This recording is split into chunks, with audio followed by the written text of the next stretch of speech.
My name is Trixi Sanchez, and I'll be presenting anorexia nervosa. When asked what a perfect body looks like, what comes to mind? Many teenagers these days make the assumption that in order to have a perfect body, they have to have size 0, just like the models and actresses on TV.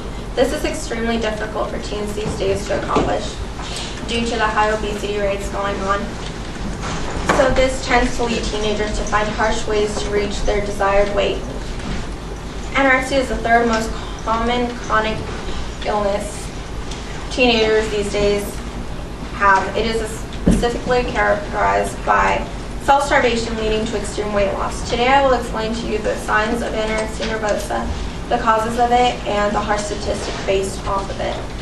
The signs of anorexia differ from one person to another, yet they have one common goal in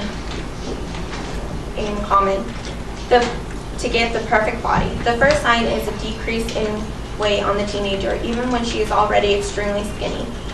The teenager seems to be drowning in her own clothes. Another sign may be their refusal to eat less and less every day and exercise more often, and leading to almost a skeleton look-alike figure. If they lose a lot of weight within a set amount of time period, you as a friend or a family member have the right to take action and give them some help.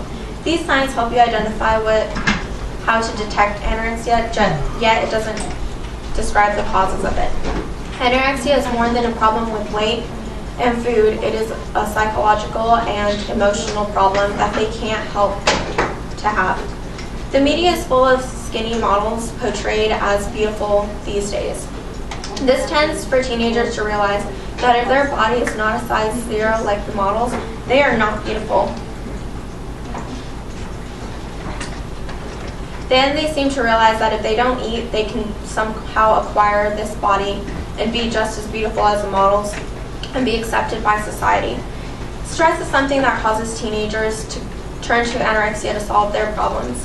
Internal and external stress can make them feel like they don't belong or aren't getting enough, causing them to go to anorexia. Teenagers leading an unhappy life at home or at school, being bullied or being abused by their parents, turn to the only thing they can control, their weight. Some try and punish themselves every day for not being good enough by losing more and more weight excessively. There is a direct correlation between somebody depressed and their eating habits, according to the Office of Health Education at the University of Pennsylvania. These problems seem to be making more and more teenagers turn to anorexia to solve all their problems.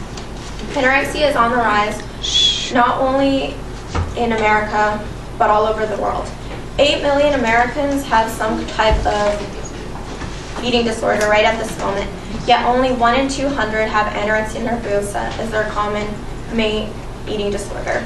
Only 10 to 15% of them with anorexia are males, while the remaining are females. The death rate is estimated to be 10% dying after 10 years of contracting the disease. This means you're 12 times more likely to die from anorexia than any other illness associated with your teenage years. Premature death occurs to 20% of anorexics due to it having hurt their internal organs in some way. However, treatment is only given to 1 out of every 10 Americans with anorexia. The cost of treatment is immensely high, leading from anywhere from $500 a day to $1,000, depending on what institute you are put in. Health insurance usually don't cover the long term of the treatment. The treatment is said to be about 8 months, maybe more, depending on the person. Anorexia isn't only common in America, it's common all over the world. 74% American Indian girls are said to have contracted it. 54% are African Americans, while women in Japan are at the extreme highs of it due to their society looking down on people that are obese. All of these statistics are to prove how anorexia is at a high increase in today's youth. Teenagers at this time have a goal in their mind set to lose weight no matter what the harsh reality that they have to encounter due to it. There is a high probability they will die, but they usually choose to overlook it. due to them just wanting to be like the models that they look up to in American society's media. This is why we need to put an end to it so that less people will die from it.